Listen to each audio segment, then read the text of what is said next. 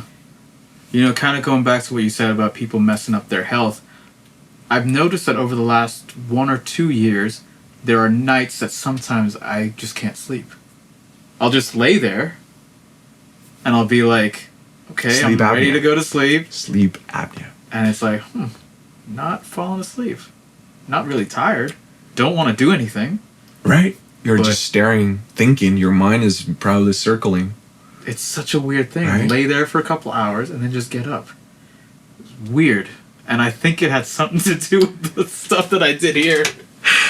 It does, man. I'm does afraid. catch I will take the biggest guess and say because of your lifestyle for so many years. Yeah. Do you have trying any to build- problems from like there that has caught up to you now? I was the guy that went home, man. Wow. Fuck, dude. My sleep is great. Sorry. Damn it. Ah. My sleep is amazing. Wow. I'm a light sleeper, but my wife knows it and she's very accommodating. She's a deep sleeper, so I don't have to worry about her. Yeah. But Congratulations, by the way. Thank I had you, no man. idea Yeah, that you got thank you, married. man. That's crazy. When is the date? we got married November 9th. November 9th. Oh, so it's not engaged. You're officially Oh, on married. paper Yes, married. last year. Yeah. We got engaged in July Wow. of last year. That's dope, man. That's dope. Amazing. Yeah. Found Amazing. the right one. Yes. It's great. It's been amazing, man. But we did all of the work back again to communication tools. Yeah. If you want to just stay narrow, right, in our conversation about music and relationships within the music industry, we're doing a disservice to ourselves because this is much bigger than that. Yeah. Communication is life, and doing the work means picking up the tools. We talked about this earlier. Mm-hmm. When you seek the tools. Because one thing that we can take for granted is that things are the way they are. My relationship is the way they are with my girlfriend or with my fiance or whoever you're in, with my boss. And there is nothing we can do about it. Just accept it as is. Okay. The reality behind that is questioning. Is there something that I could learn to improve the situation? My work. Not trying to change people. Yeah. Because changing people is the worst decision you could make for them and for yourself. You're entering into a battle of egos and wanting to be right. Yeah. But rather, if you do the work yourself, looking for the answers, seeking professional help, therapy, counseling, an unbiased person in your life that you both trust and respect. Because counseling and therapy comes from respect. You come to a professional that you trust. And so if you can't afford therapy or if you can't afford counseling, then at least look in your network. Who is grown, mature, and has the skills that we lack? Yeah. Can we ask that person to be involved? And bring them into the conversation and start learning from the conversations themselves. Something in Latin culture, and I'm sure this can translate to other cultures, but I'm just going to say it in Spanish because I can't think of the translation, but being cantaletosa. Okay. It's a woman, better said, that talks and repeats herself often, trying to get her point across while not being heard. Interesting. And so I was thinking, now being in this setting, right? I'm engaged, I'm married. I'm thinking, my wife isn't like that. Why is that? Then I realized, well, the reason why is because when she shares something that is important to her, I listen and I try to be an agent of change in that dynamic.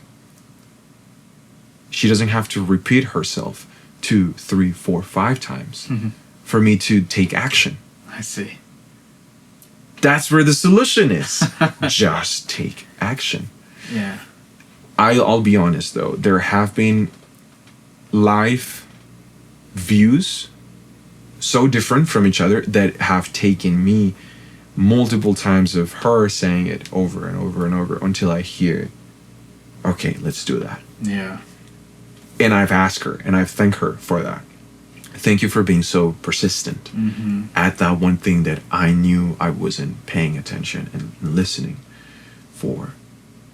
I'm ready now to make the change. I wasn't ready then, and I'm sorry for not being ready. Right. But thank you for being patient.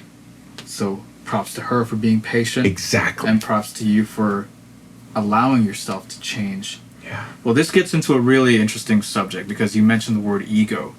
Oh. And this industry is full of that. Right?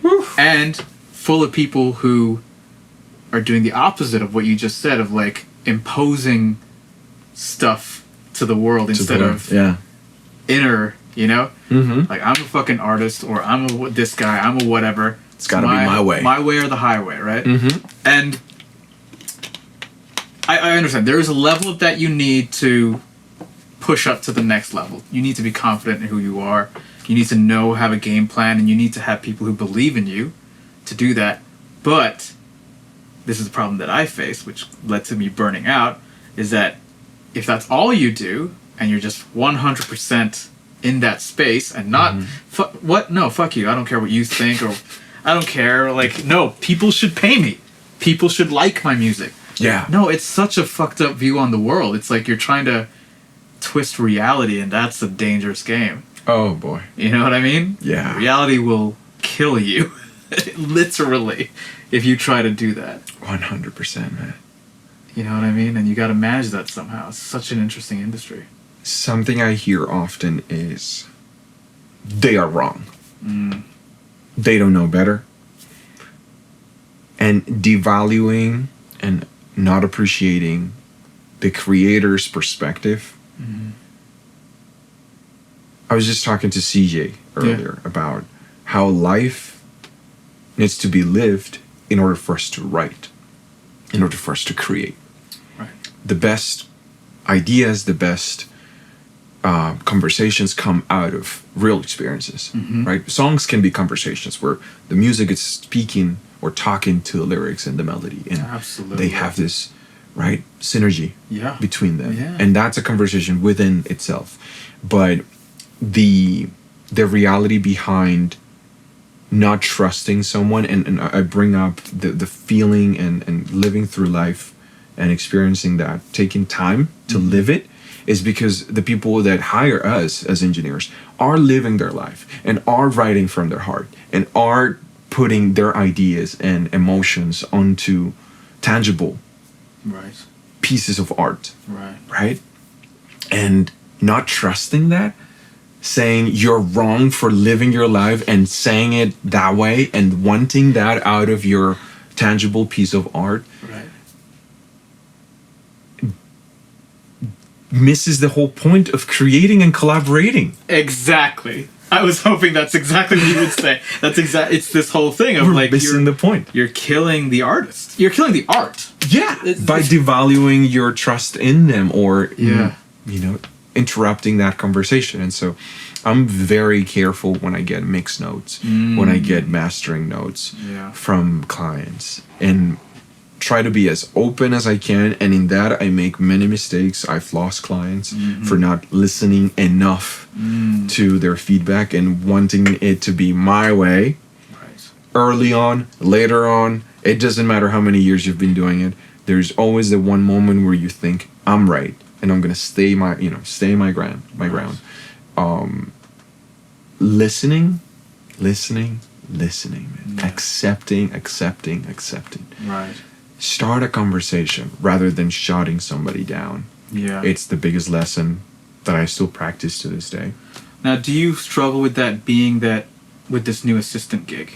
So you're assisting, do you want to just tell people? Yes, yeah. So I've been assisting Alex Tomei for 8 months now, maybe 9 months.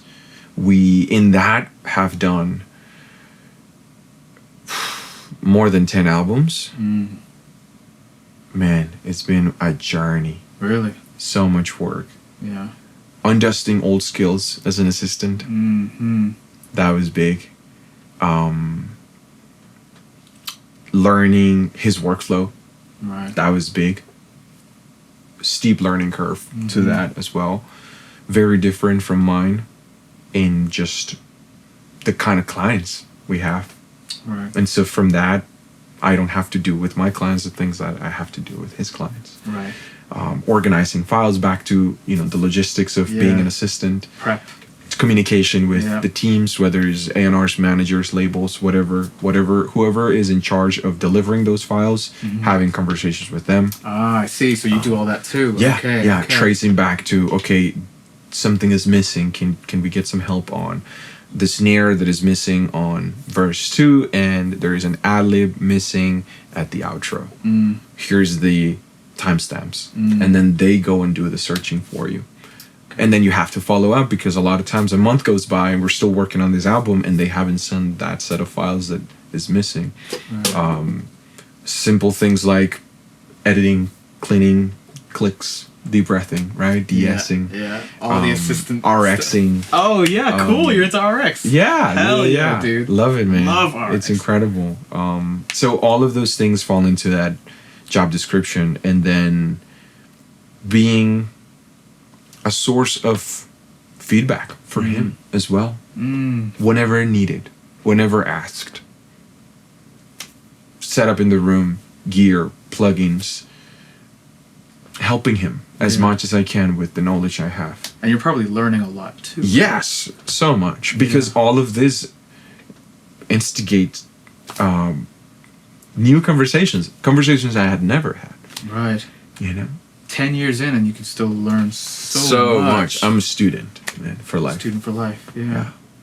And yes, so much stuff that I had never talked to someone about, because he lives his own experiences and I'm learning from his experiences. Right? And if we bring up my experiences, then I learn from my experiences, Right. That's crazy. No, I'm really happy for the gig. Yeah, it's a really man. cool gig to have. Incredible. It's a privilege. How did you get it? Did you just cold I saw it on reach out? Instagram. He was reaching out, just sort of a blast tweet, and then that tweet turned into a screenshot that he put on Instagram, and I saw that, and then I thought,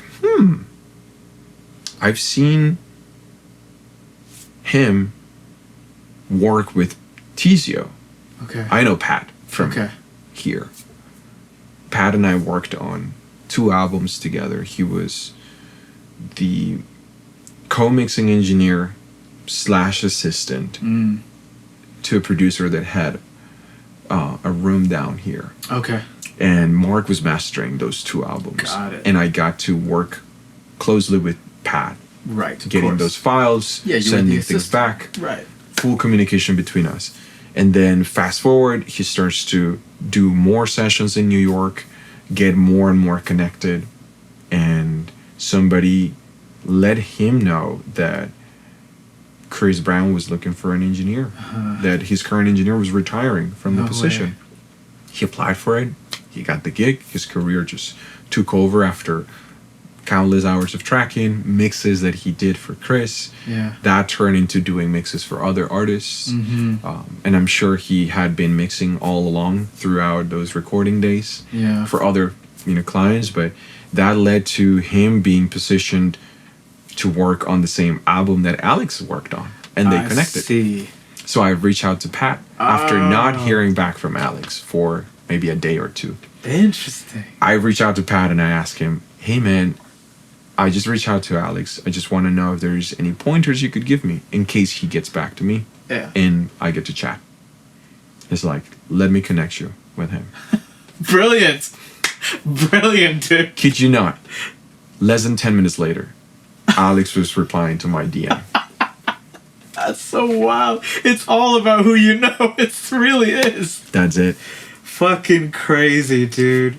Someone I had met 8 years ago was the way to this job. Always stay on good terms with people. If you can. If you can. He's like, I thank him and he's like, dude, I know your work. Yeah. Oh, that's another thing. Yeah. He wouldn't And have I'm done like, it if it was... wait, okay, so yes, we did work together. Yes. He wouldn't have done it if it was We somebody put in the else. work. Yeah. And you were ready for it, right? You've been doing Man. it for years. It's performance at a higher level, Yeah.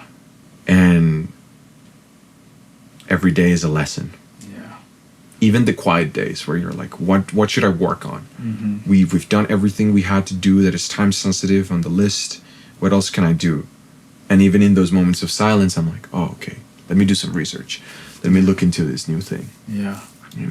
Can we implement that here? Would it help Right.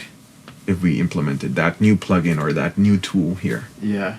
That's crazy. Yeah. It's all, yeah. It's not that you make your own luck. There is some luck involved, but you were ready.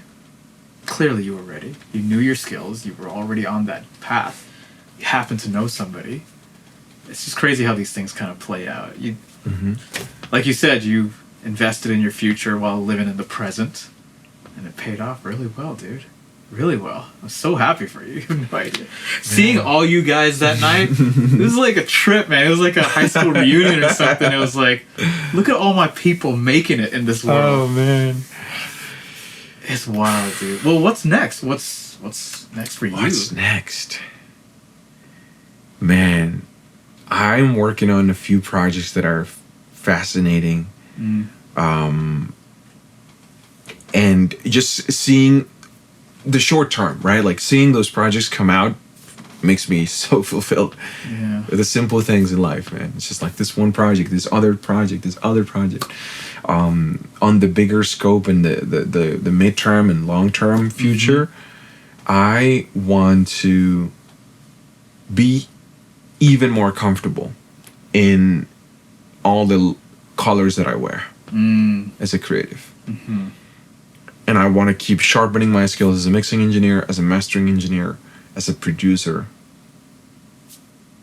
as an artist. Right. Because what are we if not artists? Yeah. We're always just tapping into our creative self. Yeah. There is a job description that comes with being an artist, but beyond that boxed job description, I love the idea of being an artist. I mean, what is an artist other than person who is just truly expressing him or herself? That's it. Yeah. Right? Essentially, that's all it is. How they do it, okay, with a paintbrush or a guitar or Pro Tools, Mm-hmm. kind of all artists at the end of the day. We're all expressing ourselves to the highest level we can. Communication. You know? Yeah, man. Oh, that's been the biggest lesson of my life in the last year, communication.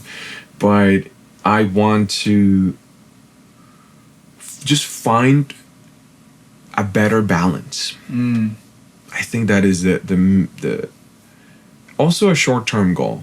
Find a better balance to continue to create and continue to help Right. other people. Right. The creative aspect is for myself. I want to write music. I want to produce music. I need it. Yeah. I know that my life is a little bit less bright when I don't write and I don't produce.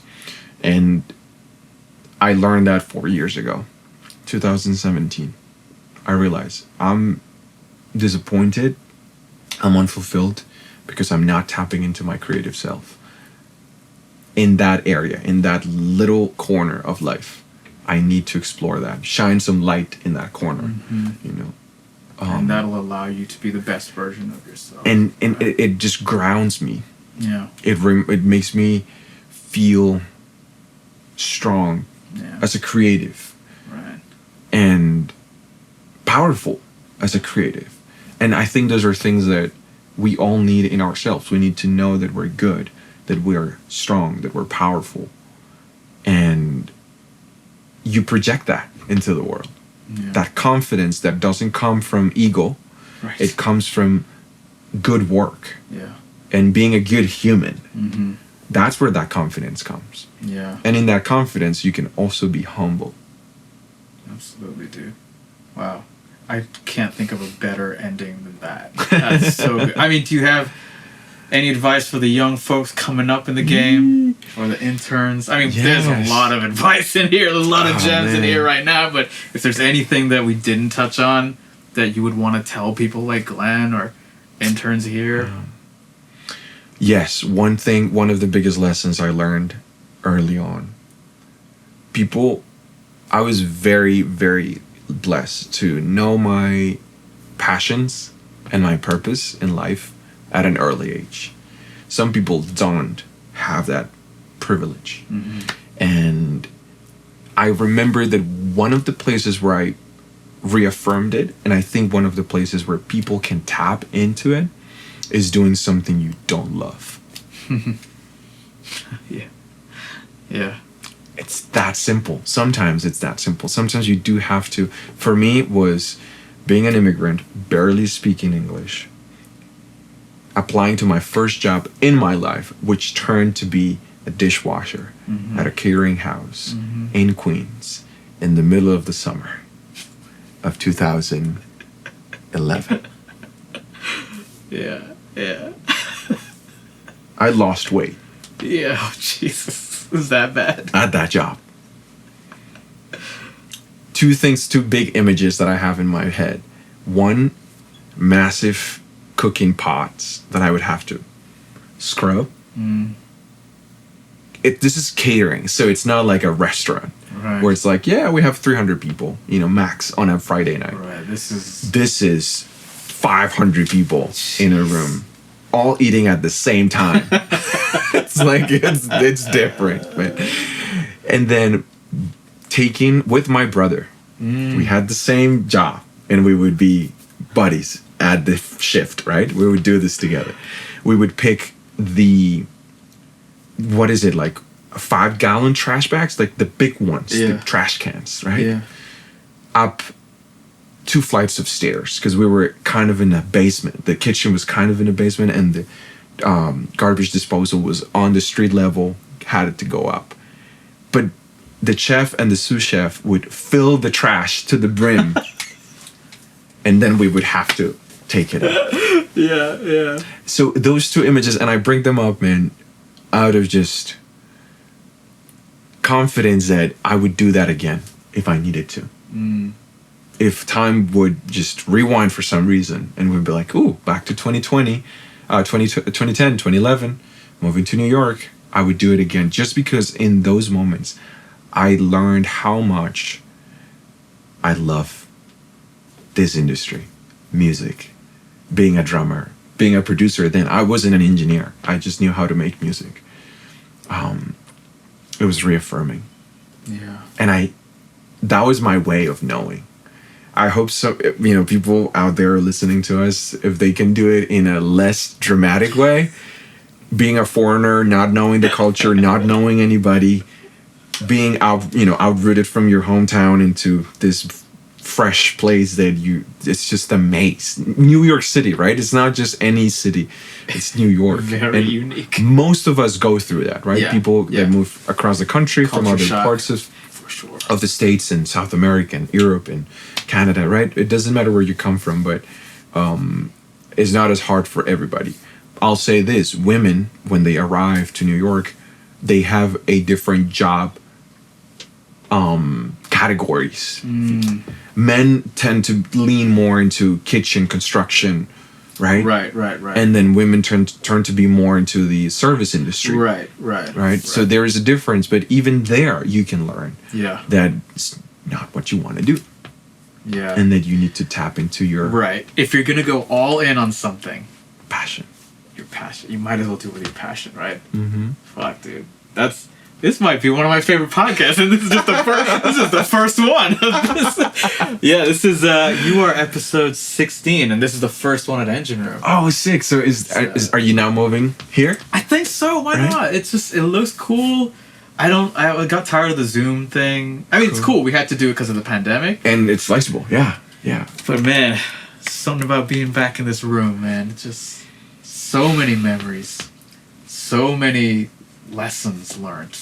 Good lessons, bad lessons, good people, bad people. Yeah. All people. It's just crazy that anybody that calls here can get in. Yeah. And you just have no idea what you get. Yeah. One of the strangest feelings, man. For me, I just couldn't do the late night sessions. Being in this chair, setting up a couple mics, and just waiting. Who is gonna walk through those doors? And sometimes nobody comes. And nobody. It's like, are we actually getting paid for this? Because I just wasted 4 hours of my day. Yeah, dude. It's like, what an right? industry. What a crazy industry. Not cool, right? It's like unacceptable. Yeah, I'm pretty sure multiple people went through that. Right? It's a life experience for most engineers. I think everybody has to go through that multiple times. It's not just like a one time and done. Yeah. Multiple times you go through that. Yeah, man. But I'm glad you're moving it here because especially if you're working with engine room alumni, kind of thing. I was just gonna open it up to anybody who's in a career of audio. Yeah. I think because look, there's the whole idea behind this was like there's so much technical knowledge out there about audio. Yeah. YouTube, how to use a compressor, it's all there. But I want to hear the stories, like the human people, the people who made the decision to, no, I'm not going to stay if nobody's coming. It doesn't make any sense. Why would I stay here? Yeah. Whereas someone like Rohan and Danny would be like, I'm just going to stay. Or Leonard, oh my God, Leonard. It's just be like, I'm just going to stay no matter what. But like, these are the things that you don't get in audio school or, in whatever, technical YouTube videos. I want to hear the stories. And I hope, I'm just curious because as much as we know each other, I really want to know what got you to this point. And then hopefully the next gen will take some lessons and be like, maybe I won't stay tonight. Yeah. Get some sleep, man. You're staying here tonight, bro. The late night. Oh, man. But yeah. To the late night, and maybe you can cut this in there later. But to the late night mentality, something that helps is knowing when to say no. Yeah. I think that goes for anything, not just late night. Right? Yeah. And then on top of that, giving yourself the opportunity to create positive, healthy habits. Yeah. We all talk about eating better, working out, sleeping better. Yeah. And it all stays in words. It was hard when I started to pick up those healthy habits. It was hard, man. It wasn't night and day. Just, okay, cool. I just bought this video workout and I'm now going to get in shape and all of my problems are going to go away. No, it's rather remembering and using that voice in your head that wants to be better, get stronger, be more powerful. Enable that voice. Yeah. You are in control. Be an agent of change within you. Right. And so motion of any kind, some people are better at certain kinds of sports and certain kind of physical activities. Right. There is no answer for that. Right. It's just empower yourself. Yeah. Empower that voice that wants better. Because if you're pursuing your career with such a strong heart that this is what you want to do and you want to be better at it, remember that it's a wholesome. It's a like an encompassing, right? yes. It encompasses your entire life. Life, exactly. So thank you. Yeah. Yeah, it's so like, you have to bring in that value of yes, physical activity. You don't want it to control your entire being By this one thing. by this one thing. Yeah. Life is bigger than that one thing. Yeah. And to excel at that one thing, you have to nurture it with Right. things outside of it. Yes. It's not like a self-sustaining recycling thing in there. You need to fuel it from multiple angles. Yeah. Yeah. You choose which ones. But the ones that have empowered me are mental health, physical health, spiritual health. Agreed. Dude, on that note, that is a perfect, damn near perfect ending. Thank you so much for You're coming, dude. I welcome. really appreciate you, man. Thank you, man. I'm glad we did this. Fucking table's in the way, bro. It was perfect. No, please, no. I got my water all the time. That was great, man. Yeah. Jeez.